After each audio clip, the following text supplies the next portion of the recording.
आज आम्हाला नारायणपूरच्या दत्त मंदिरात जायचं होतं. त्यासाठी नारायणपूरची बसमध्ये बसलो. ही बस आपल्याला थेट दत्त मंदिराजवळच सोडते.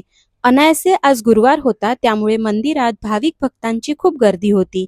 त्यासोबतच बाहेर मार्केट देखील खूप छान भरलं होतं. मंदिरात प्रवेश करताच मनाला एक वेगळीच शांतता जाणवते. दैनंदिन जीवनातील सर्व गोंधळ आणि चिंता क्षणभरासाठी दूर होऊन मनाला खूप शांतता मिळते. इथले पवित्र वातावरण, मंत्रोच्चार आणि भक्तीची अनुभूती शब्दात सांगता येत नाही. इथे आल्यावर एक गोष्ट नक्की जाणवते, जेव्हा आपण मनापासून प्रार्थना करतो, तेव्हा देव आपल्याला योग्य तो मार्ग नक्की दाखवतात. पुरंदर किल्ल्याच्या पायथ्याशी वसलेलं हे नारायणपूर गाव इथल्या एकमुखी दत्तक्षेत्र म्हणून प्रसिद्ध आहे. नॉर्मली दत्तप्रभूंची 3 मुखी मूर्ती आपण बघतो, पण इथे एकमुखी दत्तप्रभूंची मूर्ती आहे, जी अद्वैताची प्रतीक मानली जाते. तुम्हाला आजचा व्हिडिओ आवडला असेल तर प्लीज लाईक करा, शेअर करा, सबस्क्राईब करा. चला भेटूया नेक्स्ट व्हिडिओमध्ये. तोपर्यंत बाय बाय.